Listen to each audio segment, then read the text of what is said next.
तो नमस्कार साथियों। तो कैसे हैं आप लोग? आशा करता हूं कि आप लोग 12th की तैयारी बहुत अच्छे तरह से कर रहे होंगे। आज हम लोग पढ़ने वाले हैं क्लास 12 का फर्स्ट चैप्टर सॉलिड स्टेट। पिछली वीडियो में हम लोग पढ़े थे कि क्लास 12 के जो पूर्ण सिलेबस है, यानी सिलेबस में हम लोग पढ़े थे कि जो केमिस्ट्री जो है वो 3 भागों में पढ़ा जाता है, जिसमें हम लोग पढ़े थे फिजिकल केमिस्ट्री। उसके बाद सेकेंड पढ़े थे क्या कि इनऑर्गेनिक केमिस्ट्री और एक ऑर्गेनिक केमिस्ट्री। तो आज हम लोग प्रारंभ करने वाले हैं फिजिकल केमिस्ट्री के फर्स्ट चैप्टर, यानी जिसका नाम है सॉलिड स्टेट यानी ठोस अवस्था। तो ठोस अवस्था के बारे में हम लोग पढ़ेंगे कि आखिर इससे पहले आप लोग भी पढ़े होंगे कि पदार्थ की कितनी अवस्था है, तो हम लोग पढ़े थे या आप लोग भी पढ़े होंगे पदार्थ की कितनी अवस्था है, तो 3, यानी मुख्य रूप से जो आता है वो 3, ठोस, द्रव और गैस। उसके बाद 9th क्लास में भी पढ़ा होगा कि पदार्थ की जो है वो 5 अवस्था है, जिसमें हम लोग पढ़े थे कि ठोस, द्रव, गैस और एक आता है प्लाज्मा अवस्था और एक आता है बोस आइंस कंडेंसेट। ये 5। अब हम लोग क्या करते हैं कि ये जो क्लास 12th जो है इसमें मुख्य रूप से हमको पढ़ना है कि सॉलिड स्टेट यानी ठोस के बारे में, ठोस की अवस्था के बारे में। इसके बहुत सारे टाइप है, इन सभी टाइप के बारे में हम लोग पढ़ने वाले हैं। तो सबसे पहले हम लोग क्या करते हैं कि जितने भी ऑनलाइन देख रहे हैं सभी छात्रों से एक निवेदन है कि इस वीडियो को जरूर से जरूर शेयर कीजिएगा, ताकि आपके जो भी मित्र हैं, ठीक है, वो अच्छे से एग्जाम की तैयारी कर सके। तो हम लोग क्या करते हैं, प्रारंभ करते हैं, स्टार्ट करते हैं आखिर ठोस होता क्या है।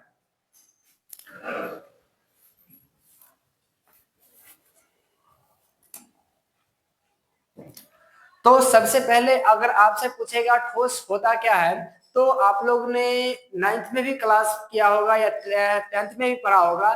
ये ठोस क्या होता है कि जिसका आकार और आयतन क्या होता है, निश्चित होता है, उसे हम बोलते हैं ठोस। उसकी बहुत सारे जो गुण है उसके बारे में भी आपने पढ़ा होगा। तो आज उन्हीं है जो जितने भी गुण है और उनके जो टाइप है, इन सभी के बारे में हम लोग चर्चा कर रहे हैं। तो सबसे पहले अगर आपसे ये क्वेश्चन पूछेगा कि ठोस होता क्या है, तो यहाँ पे लिखा गया है कि जिनमें वे पदार्थ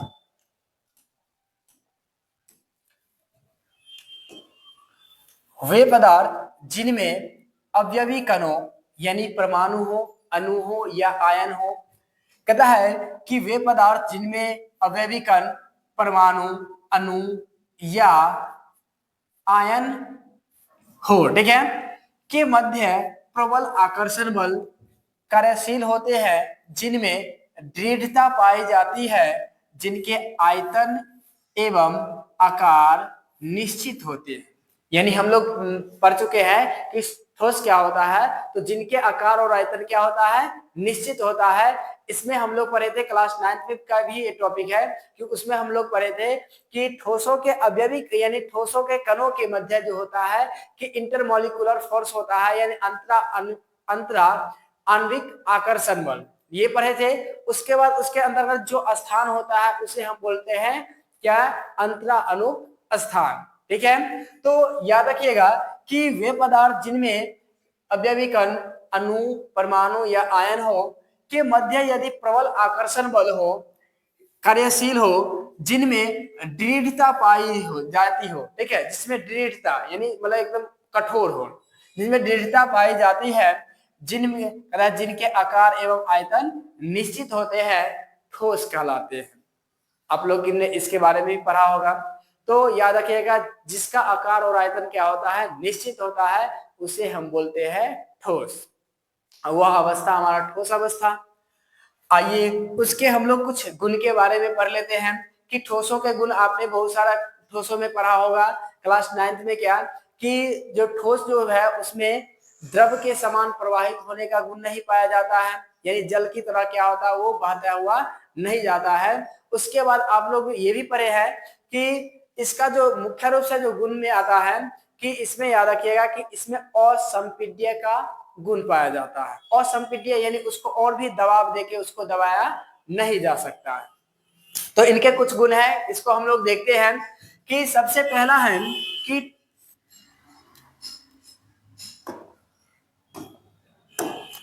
इसमें सबसे पहला है ठोस पदार्थ में अवयवी कण निविड़ संकुलित होते हैं।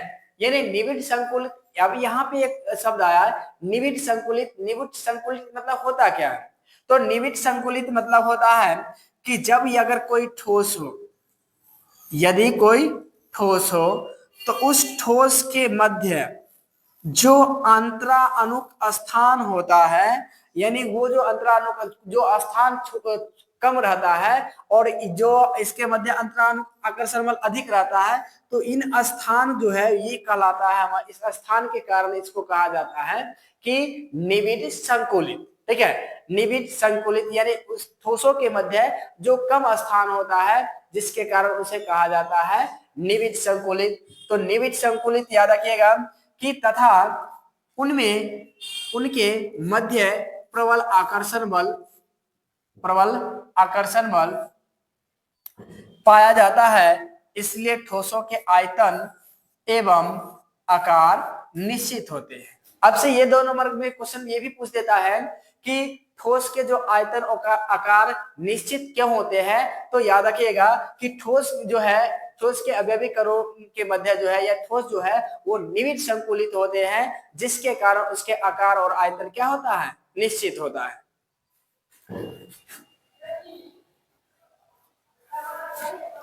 उसके बाद है कि ठोस पदार्थों में असंपीड्य का गुण पाया जाता है। असंपीड्य कहने का मतलब है जैसे हम लोग गैस में याद रखिए, गैस का जो होता है वो उसमें संपीड़न का गुण पाया जाता है। यानी आप लोग देखे होंगे कि सिलेंडर जो गैस सिलेंडर होता है उसमें गैस को क्या किया जाता है, अधिक दाब देके क्या भरा जाता है, तो उसमें संपीड्य का गुण पाया जाता है। लेकिन ठोस को हम और भी दबाव करके यानी उसके अवयवी कणों की एक निश्चित व्यवस्था को हम लोग तोड़ नहीं सकते, यानी और समीप नहीं कर सकते। ठीक है, उसके बाद कहा जाता है, याद रखिएगा कि पहला तो इसके आकार और आयतन क्या होते हैं, निश्चित होते हैं। उसके बाद है इसमें असंपीड्य का गुण पाया जाता है, उसे दबाया नहीं जा सकता है। उसके बाद है कि ठोस पदार्थों का घनत्व गैस और द्रवों की तुलना में अधिक होता है। ठोस पदार्थों में जो ठोस पदार्थ का जो घनत्व होता है, डेंसिटी जो होता है, वो द्रव और गैसों की तुलना में क्या होता है, अधिक। घनत्व घनत्व में यानी कहने का अवयवी कण जो होता है बहुत ही क्या होता है, एक दूसरे से सटे होते हैं। ठीक है, सटे होने के कारण इसका जो है घनत्व भी क्या है, ज्यादा होता है। तो याद रखिएगा ठोस का जो घनत्व होता है वो ज्यादा होता है द्रवों और गैसों की तुलना में। अगला है कि इसमें विसरण गुण नहीं पाया जाता है। विसरण गुण नहीं पाया जाता है, यानी ये इसके जो कण है एक स्थान से दूसरे स्थान तक गमन नहीं कर सकते, इसलिए याद रखिएगा कि ठोस में जो है वो विसरण गुण नहीं पाया जाता है। और इसका कारण क्या है, तो क्योंकि इसमें अवयवी कण जो होता है वो निविड़ संकुलित होते हैं। अगला है ठोसों का वर्गीकरण यानी क्लासिफिकेशन ऑफ सॉलिड, यानी ठोस का वर्गीकरण हम लोग पढ़ रहे हैं। तो अब हम लोग पढ़ रहे हैं ठोस का प्रकार। तो ठोस में हम लोग ये जानेंगे कि आखिर ये जो ठोस जो है वो 2 प्रकार के होते हैं। एक हमारा आता है क्रिस्टलाइन सॉलिड और एक आता है एमरफस सॉलिड। तो इसको क्यों किस आधार पे बांटा गया, ठीक है, तो इसका याद रखिएगा कि इसमें जो है ठोस को है वो क्रिस्टलीय और अक्रिस्टलीय ठोस में, इसलिए यानी कहने का मतलब है कि अवयवी कणों की व्यवस्था के आधार पे 2 भागों में बांटा गया है। एक हमारा आता है क्रिस्टलाइन सॉलिड, एक आता है हमारा एमरफस सॉलिड। तो देख सकते हैं कि ठोस यानी ठोसों का वर्गीकरण में हम लोग 2 पढ़ेंगे। एक हमारा आता है क्रिस्टलाइन सॉलिड और एक आता है एमरफस सॉलिड। और एमरफस सॉलिड और क्रिस्टलाइन सॉलिड को जो बांटा गया है अवयवी कणों की व्यवस्था के आधार पे। जैसे आप देख सकते हैं कि इसमें जो है कि ये जो है याद रखिएगा क्रिस्टलीय ठोस का उदाहरण है। तो इसमें याद रखिएगा कि इसमें जो अवयवी कणों की है एक निश्चित व्यवस्था है। ठीक है, यानी अवयवी कण यानी एक अवयवी कणों की क्या है, एक निश्चित व्यवस्था है एक सीधी रेखा में। ठीक है, एक सीधी रेखा में आप देख सकते हैं। उसके जबकि हम लोग एमरफस सॉलिड में याद रखिएगा कि ये इसमें क्या है कि अवयवी कण एक निश्चित दिशा में क्या है, व्यवस्थित नहीं है। क्योंकि आप देख सकते हैं ये कुछ कण क्या है, ऊपर है, कुछ लिया है, कुछ ऊपर है। ठीक है, तो अवयवी कणों की व्यवस्था जो है वो निश्चित नहीं है। तो इन्हीं अवयवी कणों की व्यवस्था के आधार पे दो भागों में बांटा गया है। एक बांटा गया हमारा क्रिस्टलाइन सॉलिड और एक बांटा गया है एमरफस सॉलिड। क्लियर हुआ? अब हम लोग पढ़ते हैं कि क्रिस्टलाइन सॉलिड होता क्या है और एमरफस सॉलिड होता क्या है। समझ गए? उसके बाद आगे है क्रिस्टलाइन सॉलिड। तो क्रिस्टलाइन सॉलिड में याद रखिएगा कि जब भी इसमें अवयवी कण जो होगा वो क्या होगा कि नियत यानी दीर्घक्रमपरासी रूप में होगा। ठीक है, निश्चित रूप से दीर्घक्रमपरासी रूप में रहता है, तो उसे हम बोलते हैं क्रिस्टलाइन सॉलिड। जबकि जिसमें अवयवी कण नियम और अनियमित रूप से यानी नियमित रूप से नहीं जबकि लघु क्रमपरासी रूप में होते हैं। लघु क्रमपरासी कहने का मतलब है कि उसके जो व्यवस्था है, ठीक है, वो कहीं तक सीमित रहता है। ठीक है, यानी इस तरह से अगर कंटिन्यू ना होते हुए कहीं क्या होता है, इधर हो जाता है, कहीं नीचे चला जाता है, तो कहीं बीच में गायब हो जाता है। ठीक है, तो अवयवी कणों की जो व्यवस्था हो ये निश्चित नहीं होता है, यानी दीर्घ क्रम लंबे क्रम में नहीं होता है। ठीक है, तो इसका डेफिनेशन हम लोग पढ़ते हैं कि याद रखिएगा, इस डेफिनेशन को भी याद रखिएगा क्योंकि ये जो है इंपॉर्टेंट क्वेश्चन पूछा जाता है। और जो है कि क्रिस्टलाइन सॉलिड होता क्या है, क्रिस्टलीय ठोस किसे कहते हैं, उसके बाद जब इनके बारे में हम लोग पढ़ेंगे तो ये भी क्वेश्चन पूछा जाता है क्रिस्टलीय ठोस और क्रिस्टलीय ठोस में कितना इस डिफरेंट, ठीक है, यानी अंतर, कि उसमें हम लोग 3-4 जो भी पांच हो एग्जाम्पल हम लोग यानी सॉरी बोलेंगे, हम लोग क्या करेंगे उसमें अंतर पढ़ेंगे, उस अंतर को हम लोग समझते हुए निकलेंगे। तो पहला है क्रिस्टलाइन सॉलिड, तो वैसे ठोस जिनमें अवयवी कण या परमाणु हो, अणु हो या आयन नियमित रूप से दीर्घक्रम परिसर, ठीक है, दीर्घक्रम परिसर लॉन्ग रेंज ऑर्डर में व्यवस्थित होते होकर एक निश्चित ज्यामितीय आकृति प्रदान करते हैं, क्रिस्टलाइन सॉलिड कहलाते हैं। ठीक है, याद रखिएगा कि इसमें अवयवी कण जो है वो एक निश्चित क्रम में, आप देख सकते हैं कि अवयवी यानी ये जो अवयवी कण है वो क्या है, एक निश्चित क्रम में है। ठीक है, नियमित रूप से, ठीक है, यानी एक के बाद एक, एक के बाद एक, इस एक के बाद एक, यानी इस तरह से। जबकि अक्रिस्टलीय ठोस में ऐसा नहीं है। ठीक है, तो याद रखिएगा कि क्रिस्टलीय ठोस का अगर आपसे डिफिनेशन पूछेगा तो याद रखिएगा कि वैसे ठोस जिसमें अवयवी कण जो होता है वो क्या होता है कि एक नियमित रूप से दीर्घक्रम परिसर रूप में क्या होता है, व्यवस्थित होता है, जिसके कारण इसके आकार और आयतन क्या होता है, निश्चित होते हैं। यानी याद रखिएगा कि वैसे ठोस जिनमें अवयवी कण परमाणु अणु या आयन हो नियमित रूप से दीर्घक्रम परिसर लॉन्ग रेंज ऑर्डर में व्यवस्थित होकर एक निश्चित ज्यामितीय आकृति प्रदान करता है, तो उसे हम बोलते हैं क्रिस्टलीय ठोस। अब यहां से क्वेश्चन पूछा जाता है, इसके एग्जाम्पल से क्वेश्चन पूछा जाता है और हर एक साल जो है 1 नंबर का क्वेश्चन पूछा जाता है इनके एग्जाम्पल से। तो आप देख सकते हैं इसके कुछ एग्जाम्पल है जिसमें हमारा आता है NaCl, सोडियम क्लोराइड, NaCl, हीरा, डायमंड, ठीक है, डायमंड। उसके बाद आता है एक ग्रेफाइट। ग्रेफाइट आप लोग देखे होंगे कि जो पेंसिल होता है, पेंसिल में जो होता है ब्लैक काले रंग का जो अंदर में जो जिससे लिखा जाता है वही कहलाता है हमारा क्या, ग्रेफाइट। उसके बाद है बर्फ, आइस। उसके बाद लोह यानी लोहा हो गया यानी आयरन। उसके बाद आ गया हमारा क्या, कॉपर, कॉपर, चांदी, सुगर, बोरेक्स, यानी ये सब जो है हमारे क्रिस्टलीय ठोस का क्या है, एग्जाम्पल है। और ये क्वेश्चन पूछ देता है और इसमें सबसे ज्यादा इंपॉर्टेंट जो है याद रखिएगा कि NaCl है, NaCl,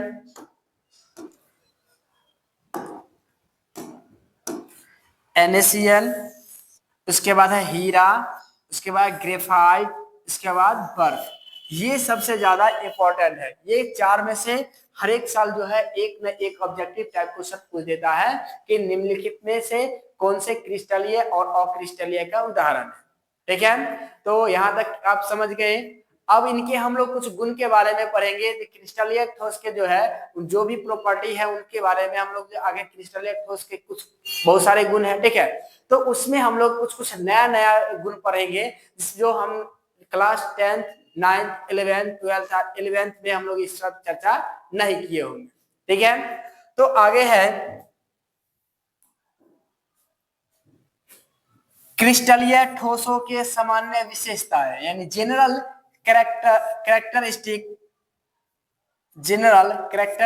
characteristics of crystalline solid. ठीक है, क्रिस्टलाइन सॉलिड यानी हम लोग जो है, अगर आपसे ये भी क्वेश्चन पूछेगा कि क्रिस्टलीय ठोस के अभिलक्षण क्या है, या तो उनके गुण के बारे में पूछेगा, या तो उनकी जो है विशेषता पूछेगा, तब पर भी याद रखिएगा कि इनके जो गुण है वही आएगा। ठीक है, ये जो बतला रहे वही सब है।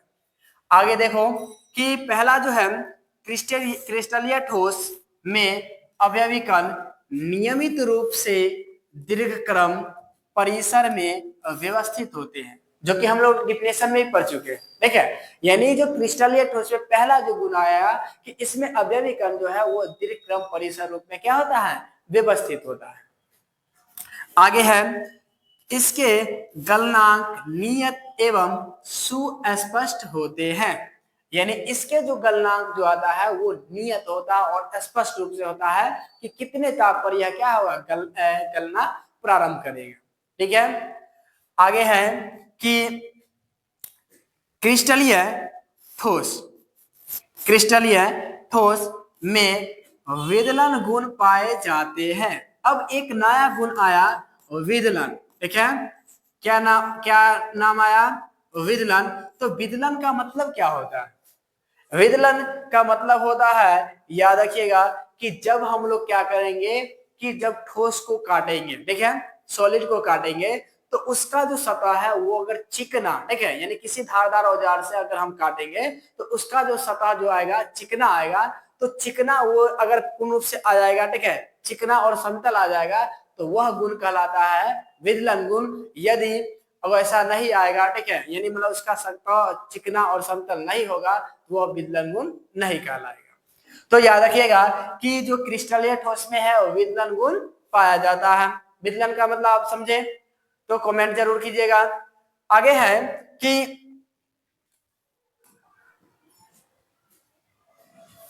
यहाँ पे कुछ नोट बना के भी डाल दिए गए हैं। ठीक है, याद रखिएगा विदलन। ठीक है, विदलन गुण यानी क्लीवेज प्रॉपर्टी। आखिर विदलन गुण मतलब यहाँ पे लिखा गया है कि धारदार औजार, ठीक है, धारदार औजार से काटने पर प्राप्त नई सतह चिकनी एवं पूर्ण रूप से समतल होती है, तो यह गुण विदलन गुण कहलाता है। ठीक है, यानी जब किसी ठोस को हम लोग क्या करेंगे, धारदार औजार से जब उसको काटेंगे तो उसका जो सतह है चिकना और समतल आता है, तो वो हमारा कहलाता है, वह गुण कहलाता है हमारा विदलन गुण। आगे है क्रिस्टलीय ठोसों के भौतिक गुण विषमदैशिक एनआइसोट्रॉपिक होता है, यानी विदलन गुण होता है। अब विदलन गुण क्या होता है, तो विदलन गुण हम लोग क्या करते हैं कि विदलन गुण को समझने के लिए एक छोटा सा डायग्राम बनाते हैं। ठीक है, तो यहाँ पे एक क्या करते हैं कि जैसे यहाँ पे एक सोडियम हुआ, ठीक है, सोडियम Na+Cl-,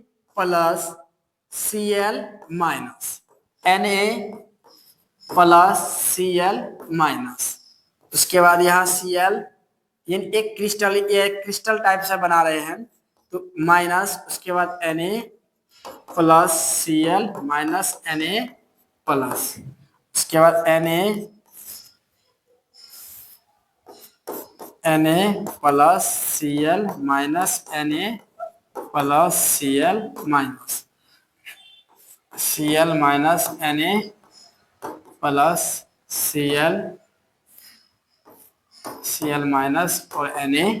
और Na+। अब एक हम क्या किए, एक छोटा सा क्या किए, क्रिस्टल बनाया। ठीक है, एक क्रिस्टल। अब यहाँ पे जो है कि कहा गया है कि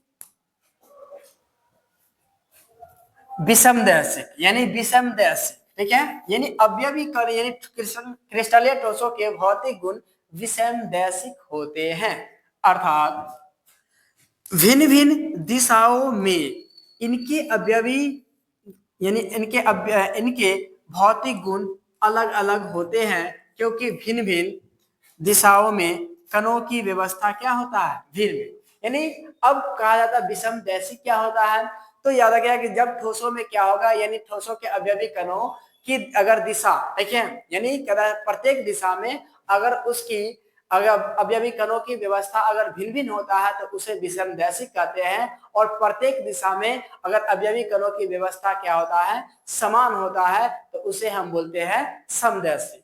जैसे आप देख सकते हैं विषम दैशिक का एग्जाम्पल कि ये एक क्रिस्टल बना, तो इसमें हम क्या करते हैं कि एक ये दिशा लेते हैं, ये दिशा लिए, तो यहाँ पे आप देख सकते हैं कि पहले क्या आया, क्लोरीन, उसके बाद Na प्लस यानी Cl माइनस और Na plus, Cl minus Na plus, यानी ये ऐसे आया Cl minus Na plus, Cl minus Na plus. इधर देख सकते हैं कि Na plus, Cl minus, Na plus, Cl minus, ठीक है।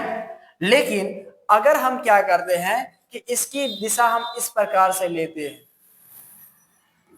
ठीक है, इस प्रकार से लेते हैं, तो क्या इसके दिशा में ऐसा आ रहा है, पहले एक प्लस एक माइनस, तो आप देख सकते हैं कि पहले ये आया क्या, क्लोरीन, ठीक है, Cl माइनस, यहाँ भी Cl माइनस, यहाँ भी Cl माइनस, ठीक है। इधर क्या आ गया, Na plus, Na plus, Na plus, Na plus. यानी इससे स्पष्ट होता है कि जो क्रिस्टलीय ठोस में है वो क्या है कि विदलन गुण पाया जाता है, सॉरी विदलन गुण पाया जाता ही है, उसके साथ विषम दैशिक का गुण पाया जाता है, ठीक है। क्योंकि विषम दैशिक का मतलब होता है कि और इसके एग्जांपल में भी बतलाए हैं कि क्रिस्टलीय ठोस का जो एग्जांपल है, एक NaCl, और NaCl का हम एक क्रिस्टल बनाए, उसमें अवयवी कणों की व्यवस्था किए, तो उसमें हमको पता चला कि प्रत्येक दिशा में अवयवी कणों की जो व्यवस्था है वो क्या है, भिन्न भिन्न है। अगर भिन्न भिन्न रहेगा तो हमारा कहलाएगा विषम दैशिक। तो याद रखिएगा कि यहाँ पे देख सकते हैं ये दोनों की दिशा, यानी दोनों दिशा में क्या है कि अवयवी कणों की व्यवस्था क्या है, भिन्न भिन्न है। इसलिए याद रखिएगा कि क्रिस्टलीय ठोस में क्या है कि विषम दैशिक का गुण पाया जाता है। आगे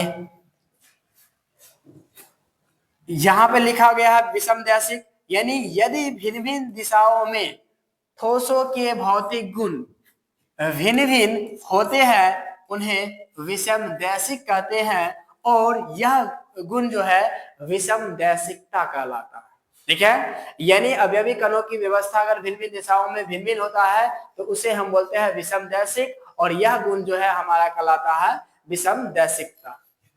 उसके बाद आता है पांचवा जो है, क्रिस्टलीय ठोसों की एक निश्चित ज्यामितीय आकृति होती है। यानी क्रिस्टलाइन सॉलिड में हम लोग डिफिनेशन भी पढ़ लिए है कि यह जो क्या करता है, अवयवी कणों की जो व्यवस्था होता है दीर्घक्रम प्राशी रूप में होता है, और यह जो क्या करता है कि एक निश्चित ज्यामितीय आकृति प्रदान करता है। तो इसलिए याद रखिएगा कि क्रिस्टलीय ठोस जो है वो एक निश्चित ज्यामितीय आकृति प्रदान करता है। उसके बाद आता है एक हमारा एमरफस सॉलिड, ठीक है, ये भी इंपॉर्टेंट है, इसको भी कम से कम नोट कर लीजिएगा, इसको बढ़िया से याद कर लीजिएगा कि क्रिस्टलीय ठोस होता है, यानी अक्रिस्टलीय ठोस होता क्या है, तो क्रिस्टलीय ठोस का अपोजिट होता है, देखें। जैसे अगर हम इसका डेफिनेशन अगर बोले तो कि वैसे ठोस जिसमें अवयवी कण क्या होता है कि लघु, यानी लघु क्रम प्राशी रूप में, ठीक है, लघु क्रम प्राशी रूप में व्यवस्थित होते हैं, जो एक निश्चित ज्यामितीय आकृति प्रदान नहीं करते हैं, और क्रिस्टलीय ठोस कहलाते हैं, ठीक है। तो आइए देखते हैं कि इसमें है कि वैसे ठोस जिनमें अवयवी कणों की व्यवस्था अनियमित रूप से एवं लघु लघु प्राशी होती है, यानी लघु क्रम प्राशी होती है, कहता है कि अक्रिस्टलीय ठोस कहलाता है, ठीक है, अक्रिस्टलीय ठोस कहलाता है। तो याद रखिएगा वैसे ठोस जिसमें अवयवी कणों की व्यवस्था जो होता है क्या होता है, अनियमित रूप से लघु क्रम प्राशी रूप में होता है, तो उसे हम बोलते हैं अक्रिस्टलीय ठोस, जो एक निश्चित ज्यामितीय आकृति प्रदान नहीं करता। इसका एग्जाम्पल है, याद रखिएगा एग्जाम्पल बहुत ज्यादा इंपॉर्टेंट आता है। इसमें पहला जो है वो कांच, ठीक है, तो कांच आ गया, ये इसका एग्जाम्पल याद रखिएगा। उसके बाद आता है यानी कांच, ग्लास है, ग्लास, प्लास्टिक, प्लास्टिक याद रखिएगा, उसके बाद पीच, ठीक है। पीच जो आता है यानी मतलब कहने का तात्पर्य कहे तो एक गाढ़ा द्रव की तरह, ब्लैक यानी गाढ़ा द्रव की तरह आता है, ठीक है। उसको पीच, पीच यानी आप लोग देखे होंगे जो उसको क्या बोलते हैं जो रोड पर बिछाया जाता है,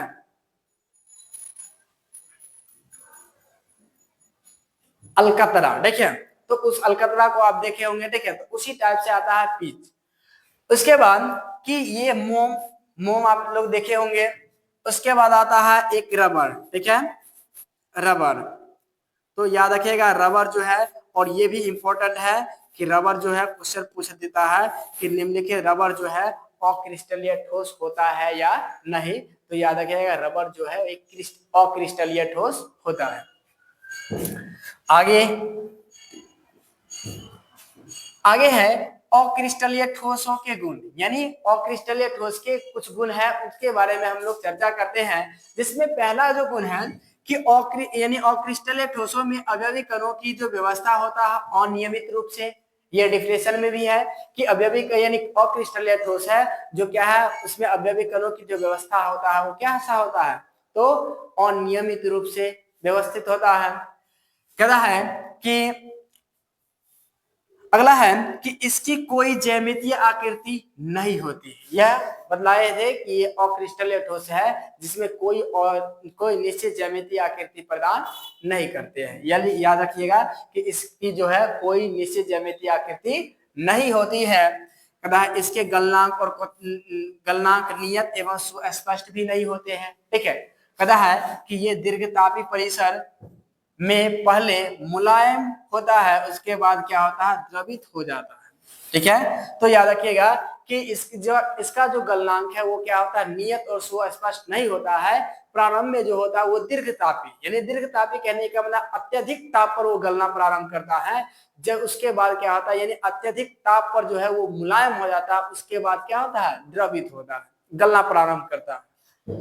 उसके बाद है भिन्न भिन्न दिशाओं में इनके भौतिक गुण समान होते हैं, अर्थात ये समदैशिक होते हैं। यानी बतलाए थे कि अगर भिन्न भिन्न दिशाओं में अवयवी कणों की जो व्यवस्था होगा वो समान होगा, तो याद रखिएगा उसमें क्या होगा, समदैशिक। अगर असमान रहेगा तो हमारा विषमदैशिक। आगे है कि अक्रिस्टलीय ठोस में विदलन गुण नहीं पाया जाता है। विदलन गुण क्या होता है, तो विदलन गुण अभी जस्ट पढ़े हैं कि विदलन गुण यानी किसी धारदार औजार से जब काटते हैं तो उसका जो सतह जो होता है चिकना और समतल होता है, तो वह गुण हमारा कहलाता है विदलन गुण, ठीक है। तो याद रखिएगा कि जब आप रबर को काटिएगा तो रबर में जो है एक पूर्ण रूप से समतल जो है और प्लेन नहीं होता है, ठीक है। ऐसा देखने में लगता है कि वो प्लेन हो गया, ठीक है, एकदम समतल है, लेकिन वास्तविक में ऐसा नहीं है। जब उस पर हाथ यानी स्पर्श करेंगे तो वहां पे क्या होगा, तुमको थोड़ा घर्रा आएगा, ठीक है, हल्का फुल्का तुमको उबड़ खाबड़ नजर आएगा। आगे है कि क्रिस्टलीय ठोस एवं अक्रिस्टलीय ठोस में अंतर, इसको बहुत ज्यादा इंपॉर्टेंट है, इसको कम से कम आप जरूर इसको याद रखिएगा, क्योंकि हमारे एग्जाम यानी 2026 के जो एग्जाम है उसके लिए बहुत इंपॉर्टेंट है। क्योंकि पिछली बार जो है वो ये नहीं पूछा गया था, तो इस बार जो है 80 से 90% क्या है, चांस है कि इस बार एग्जाम में पूछ दे। आगे है कि याद रखिएगा इसका difference between crystalline solid and amorphous solid, ठीक है, क्रिस्टलाइन सॉलिड और एमरफस सॉलिड। इसमें हमारा आता है पहला क्रिस्टलीय ठोस यानी क्रिस्टलाइन सॉलिड, जिसमें पहला है कि क्रिस्टलीय ठोसों में अवयवी कण नियमित रूप से दीर्घक्रम परिसर में व्यवस्थित होते हैं। यानी क्रिस्टलीय ठोस में अवयवी कण जो होता है वो दीर्घक्रम परिसर में क्या होता है, व्यवस्थित होता है। जबकि इसका जस्ट उल्टा हो जाएगा, अक्रिस्टलीय ठोस में अवयवी कण अनियमित रूप से लघु प्रासी रूप में क्या होता है, व्यवस्थित होता है, ठीक है। आगे है क्रिस्टलीय ठोस, यानी कहता है यह निश्चित ज्यामितीय आकृति प्रदान करती है। क्रिस्टलीय ठोस जो है वो निश्चित ज्यामितीय आकृति प्रदान करता है, जबकि इसका जस्ट उल्टा हो जाएगा, कि यह निश्चित ज्यामितीय आकृति प्रदान नहीं करती है। यानी क्रिस्टलीय ठोस जो है वो निश्चित ज्यामितीय आकृति बनाती है, जबकि अक्रिस्टलीय ठोस जो है वो निश्चित ज्यामितीय आकृति नहीं बनाती है। आगे है कि क्रिस्टलीय ठोस का गलनांक नियत एवं सुस्पष्ट होता है। अभी जस्ट हम लोग पढ़े हैं कि इसके गुण के बारे में, तो क्रिस्टलीय ठोस का जो होता है अवयविक यानी गलनांक जो होता है वो क्या होता है कि निश्चित और सुस्पष्ट होता है, जबकि इसका जस्ट ऑपोजिट हो जाएगा क्या कि अक्रिस्टलीय ठोस का जो गलनांक नियत एवं सुस्पष्ट नहीं होता है। ठीक है, आगे है क्रिस्टलीय ठोस स्पष्ट विदलन गुण प्रदर्शित करते हैं। विदलन गुण अभी जस्ट पढ़े हैं। विदलन गुण का मतलब होता है कि जब किसी धारदार औजार से हम किसी ठोस को काटते हैं तो उसका सतह जो है चिकना और समतल होता है, तो वह गुण कहलाता है हमारा विदलन गुण। तो याद रखिएगा कि क्रिस्टलीय ठोस जो है वो विदलन गुण पाया जाता है, यानी उसमें विदलन का गुण पाया जाता है, जबकि अक्रिस्टलीय ठोस जो है इसमें विदलन गुण प्रदर्शित नहीं करते हैं, यानी विदलन गुण नहीं पाया जाता है। उसके बाद पांचवा जो है क्रिस्टलीय ठोस के भौतिक गुण विषमदैशिक होते हैं। जस्ट हम लोग पढ़े हैं इनके गुण के बारे में। तो क्रिस्टलीय ठोस जो है वो समदैशिक का गुण पाया जाता है, सॉरी विषमदैशिक का गुण पाया जाता है, जबकि अक्रिस्टलीय ठोस जो है उसमें समदैशिक का गुण पाया जाता है। एक बार स्क्रीनशॉट ले लीजिएगा, ठीक है, इसको जरूर याद रखिएगा। ठीक है, तो आगे हम लोग देखते हैं क्रिस्टलीय ठोस का वर्गीकरण, क्लासिफिकेशन ऑफ क्रिस्टलाइन सॉलिड। अब जो है क्रिस्टलीय ठोसों को हम लोग प्रकार में बांटे हैं। देखें, अब क्रिस्टलीय ठोस का भी प्रकार होता है।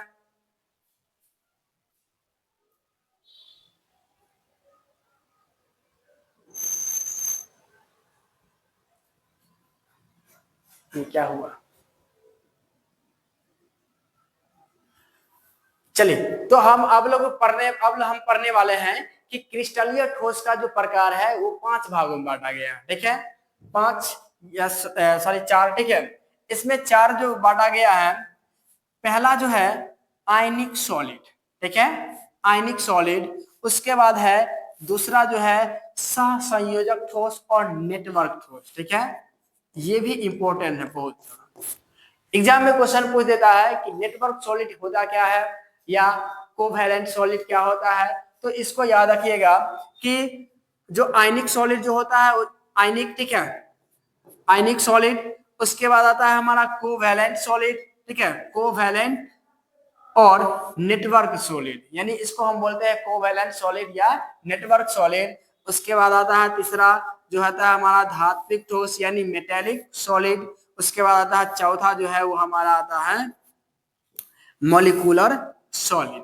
यानी ये जो है कि हम लोग जो क्रिस्टलीय ठोस को 4 भागों में पढ़ेंगे, और उस 4 भागों में हम लोग आणविक ठोस का भी क्या करेंगे, टाइप पढ़ेंगे। आणविक ठोस को भी बांटा गया, ठीक है, जैसे हाइड्रोजन बॉन्डेड आणविक ठोस, ठीक है, ध्रुवीय आयन, ध्रुवीय आणविक ठोस और ध्रुवीय आणविक ठोस, इन सभी के बारे में हम लोग क्या करेंगे, चर्चा करेंगे। तो फिलहाल के लिए हम लोग आज जो है ये पढ़े हैं कि जो भी क्रिस्टलीय यानी आज जो हम लोग पढ़े हैं जो ठोस के जो गुण है उनके बारे में। उसके बाद ठोस के जो है वो टाइप जो हम लोग पढ़े, क्रिस्टलीय ठोस और अक्रिस्टलीय ठोस। क्रिस्टलीय ठोस के बहुत सारे गुण के बारे में हम पढ़े। उसके बाद पढ़े जो अक्रिस्टलीय ठोस के कुछ एग्जाम्पल और उसके उदाहरण, ठीक है। तो उसके बाद हम लोग पढ़े कि क्रिस्टलीय ठोस का जो है, क्रिस्टलीय ठोस और अक्रिस्टलीय ठोस में अंतर, difference between crystalline solid and amorphous solid. उसके बाद हम लोग पढ़े कि क्रिस्टलीय ठोस का वर्गीकरण, यानी अब जो है क्रिस्टलीय ठोस का वर्गीकरण पढ़े। तो क्रिस्टलीय ठोस में अभी जो क्लास में है, इसी क्लास में याद हो जाना चाहिए कि इन चारों का डिफिनेशन किस प्रकार से होगा, ठीक है।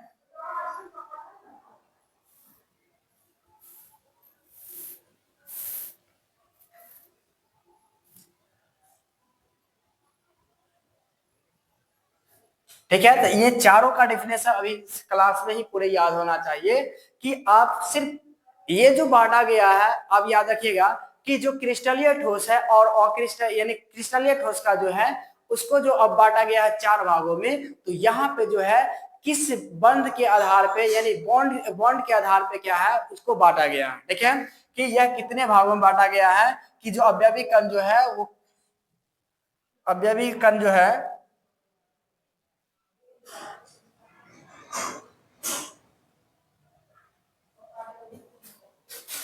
यानी अवयवी कण जो है वो किस बॉन्ड के द्वारा या किस प्रकार से जुड़े हुए हैं। तो अभी जो है हम लोग पढ़ने वाले आणविक बंधों के आधार पे जो है हम लोग क्या करेंगे कि इनको 4 भागों में बांटा गया है।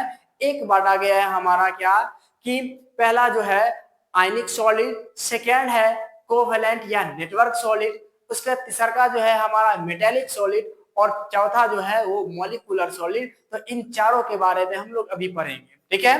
तो सबसे पहले याद रखिएगा कि अगर आपसे ये क्वेश्चन पूछे, यदि आपसे ये क्वेश्चन पूछे कि आयनिक सॉलिड होता क्या है, ठीक है, आयनिक सॉलिड होता क्या है, तो याद रखिएगा कि वैसे क्योंकि ये जो टाइप है वो क्रिस्टलीय ठोस का है, देखिए ये जो टाइप है वो किसका, तो क्रिस्टलीय ठोस का। तो क्रिस्टलीय ठोस में याद रखिएगा तो उसका डिफिनेशन हम लोग बनाएंगे कि वैसे क्रिस्टलीय ठोस, ठीक है, वैसे क्रिस्टलीय ठोस जिसमें अब यानी जिसमें अवयवी कण जो है वो आयनिक, ठीक है, आयनिक बंध के द्वारा क्या होता है, जुड़े होते हैं,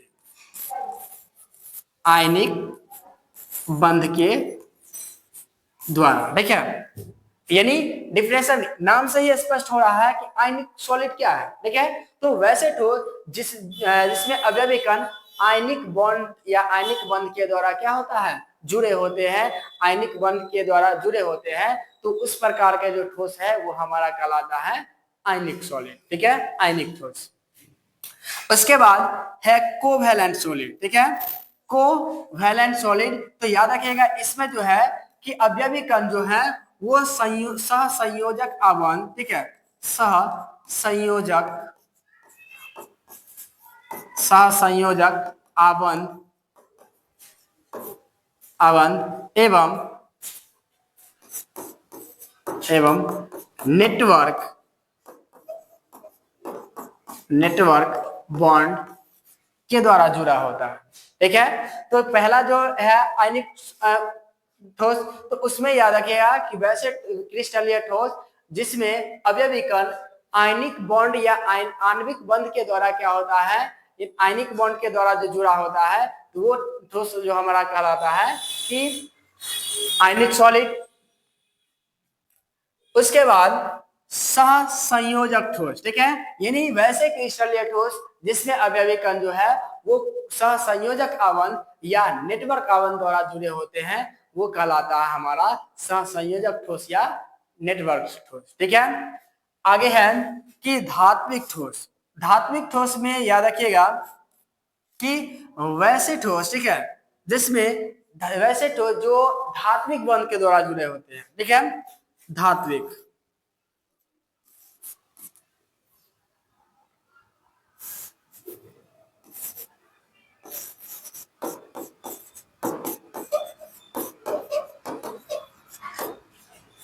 तो याद रखिएगा धात्विक ठोस यानी वैसे क्रिस्टलीय ठोस जिसमें अवयवी कण धात्विक अवंध के द्वारा क्या होता है, एक दूसरे से जुड़े होते हैं, तो उस प्रकार का जो क्रिस्टल है वो जो ठोस है वो हमारा कहलाता है, याद रखिएगा, धात्विक ठोस, मेटेलिक सॉलिड। मेटेलिक सॉलिड में और भी डिफिनेशन आ सकता है, याद रखिएगा कि इसमें जो है मुख्य रूप से जो सॉलिड बनता है, क्रिस्टल बनता है, उसमें सिर्फ धातु धनायन और इलेक्ट्रॉन से बनता है, ठीक है, धातु धनायन और इलेक्ट्रॉन से। तो हम ये इस प्रकार से भी डिफिनेशन दे सकते हैं कि वैसे क्रिस्टलीय ठोस जिसमें यानी वैसे ठोस जिसमें जो धातु धनायन और इलेक्ट्रॉनों के समुद्र से निर्मित होते हैं, उस पर वैसे ठोस को हम बोलते हैं धात्विक ठोस, ठीक है। तो याद रखिएगा या तो धात्विक बॉन्ड या जिसमें जो क्या होता है कि इलेक्ट्रॉनों के समुद्र और धातु धनायन से मिलकर बने होते हैं, वो कहलाता है हमारा धात्विक सॉलिड यानी धात्विक ठोस। अगला जो है कि आणविक ठोस यानी वैसे ठोस जिसमें जो आणविक बंधों के द्वारा क्या होता है, जुड़े होते हैं, ठीक है, आणविक बंध के द्वारा जुड़े होते हैं, तो उसे हम बोलते हैं आणविक ठोस, ठीक है। उसके बाद ये हम बोल सकते हैं कि ये जो होता है कि दुर्बल वंडर वाल्स बल के द्वारा भी क्या होते हैं, जुड़े होते हैं। ठीक है, दुर्बल वंडर वाल्स के बलों के द्वारा जुड़े होते हैं, उसे हम बोलते हैं, याद रखिएगा, कि आणविक ठोस। ठीक है, उसके बाद आयनिक ठोस को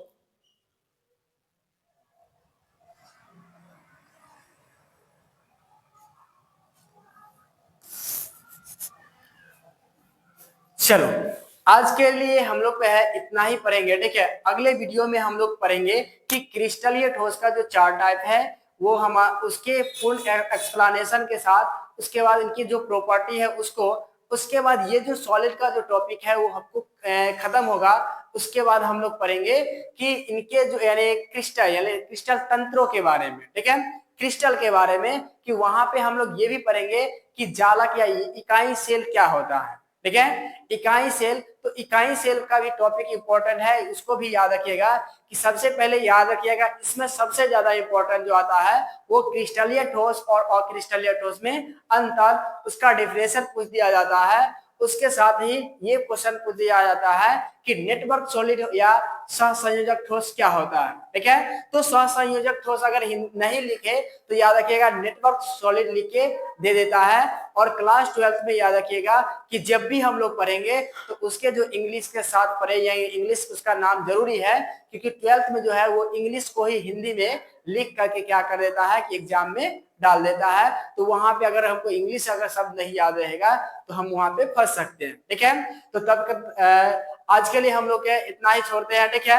अगले वीडियो में हम लोग क्या करेंगे, इसके जो आगे जो है बच गया उनके बारे में हम लोग चर्चा करेंगे। आज के लिए इतना ही।